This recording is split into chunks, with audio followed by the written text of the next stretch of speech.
Assalamualaikum student, this is Dr. C.S. Shazad, Radiology 4th semester, and today our topic is lecture number 12, and today our topic is the structure of the atom, isotopes, ionization and excitation, what are electrical charges, electrical introduction of electrotrops, and electrical charges and electrical potentials, capacitors and their capacitance, and the electrical current-ampere, volts and resistance Ohm law, circuit law, and energy and the power.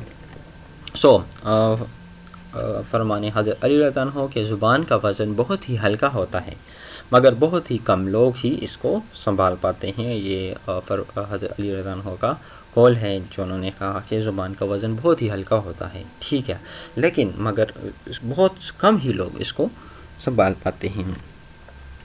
अब आते हैं topic की तरफ। Atom का structure इस तरीके से होता है, इसके बीच में न्यूक्लियस होता है, यहाँ पे जैसे कि इस प्लस वाले निशान आपको नज़र भी आ रहे हैं। ये क्या होते हैं, यहाँ पे न्यूक्लियस होता है जिसमें नेगेटिव एंड पॉजिटिव इलेक्ट्रॉन्स होते हैं। यहाँ पे क्या चीज़ें होती हैं जो आपको ये नज़र आ रही है, ये न्यूट्रॉन्स होते हैं जिस पर कोई चार्ज नहीं होता, जो प्रोटॉन्स होते हैं इस पर पॉजिटिव चार्ज होता है। यहाँ इस पे क्या होता है, ये इसका न्यूक्लियस होता है। ये वाला जो शेल होता है इसको क्या कहते हैं, यहाँ पे एक किस्म का ब्लू आपको नज़र आ रहा है, ये इसे क्या कहते हैं, इलेक्ट्रॉन्स कहते हैं। और इससे बाहर फिर ये जो इसका जो गोल सा एरिया है इसको क्या बोलते हैं, शेल बोलते हैं।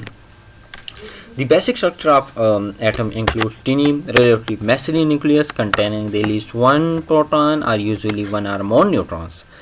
Outside the nucleus is energy level also called shells, जो कि आपको मैंने वो दायरे के साथ बताया, आपको जो पिछले डायग्राम में बताया, which contain one or more electrons. The electrons have almost mass and negatively charged. So atom consists of three basic particles.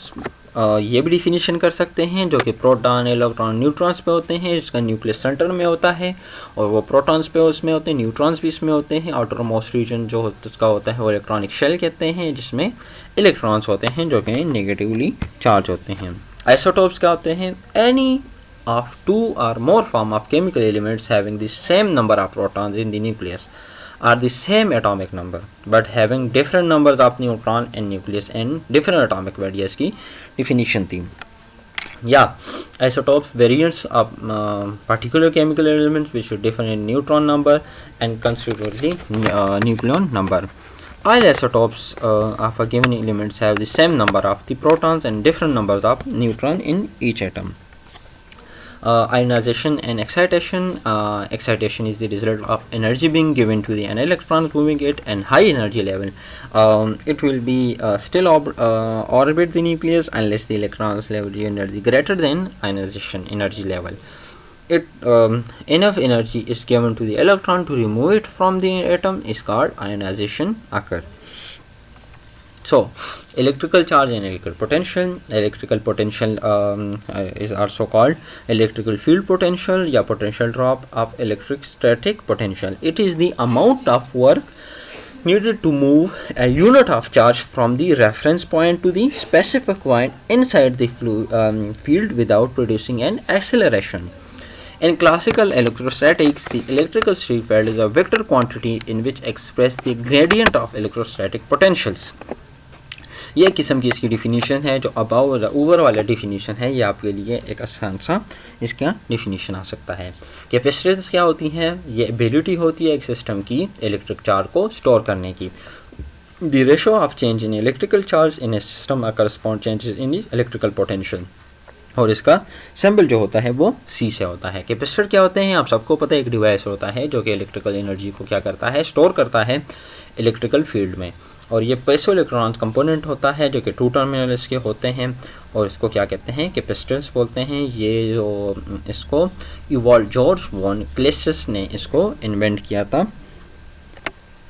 Electrical ampere क्या होते हैं, एम्पेयर या एम्पेयर और एम्प्योर इन यूके सिंबल, सो ए उसको हम डिनोट करते हैं, शॉर्टन इसको एएमपी बोलते हैं। इसका बेस यूनिट इलेक्ट्रिक करंट का उसका होता है, इंटरनेशनल यूनिट इसके एसआई में इसका क्या होता है, AMP. The ampere was defined as the coulomb of charge per second. Ampere किस तरीके से डिफाइन करेंगे, coulomb of charge per second. इसका नाम जो दिया था उसको एंट्री मेरी एम्पेयर ने इसका नाम दिया था। ये वोल्ट क्या चीज़ है, ये डिराइव है unit for electric potential difference and electromotive forces. इसका एक इटालियन फिजिशियन क्या था, फिजिस्ट था, जिसका अलेसेंड्रो वोल्टा इसका नाम था, और इसका नेम जो था, हाँ, अलेसेंड्रो वोल्टा। SI यूनिट में इसका जो वो है वैल्यू जो है वो A-1 या kg मिलीमीटर पर सेकेंड है, और ये SI यूनिट में क्या है, एक यूनिट सिस्टम है। रेजिस्टेंस क्या चीज़ है, ये measure of opposition current flow in electrical circuits.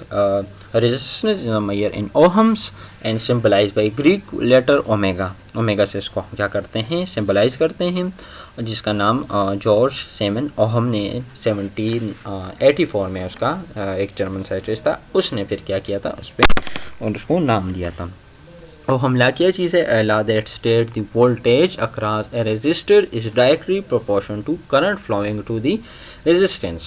Ohm is a law named by German physicist George Ohm in 1789. A simple formula Ohm is used to show the relationship of current, voltage, and resistance. What is circuit law? It is also Kirchhoff's circuit law. State that the current flowing into a node must be equal to the current flowing out of it. There is a consequence of charge conservation, Kirchhoff's law, and state that the sum of the all voltages around the any closed loop of circuits is equal to the 0. What is energy and power? Energy is the capacity to do work. Energy is the power integrated over time. Power is the rate at which work is done and energy is transmitted, and their unit is watt and second per joule and Newton meter. अब अगर किसी student को यहाँ के मेरे इस lecture की समझ नहीं आई तो काइंडली मुझे इस पर जीमेल करें dr.z.sayya.733@gmail.com, तो आपके लेक्चर्स आपको इस पर मिल जाएंगे। नेक्स्ट लेक्चर जो हमारा होगा वो heating effect of electrical current, sources of electrical energy, magnetic introduction, magnetic effect of electrical current, applications of magnetic effect, electromagnetic inductions, mutual induction, self-induction, introduction of AC current, transformer theory, transformer plus aspects, and introduction of AC circuits, reactance and resistance, impedance and resonance. Thank you. इंशाल्लाह next lecture में आपसे मुलाकात होती है। अल्लाह हाफिज़।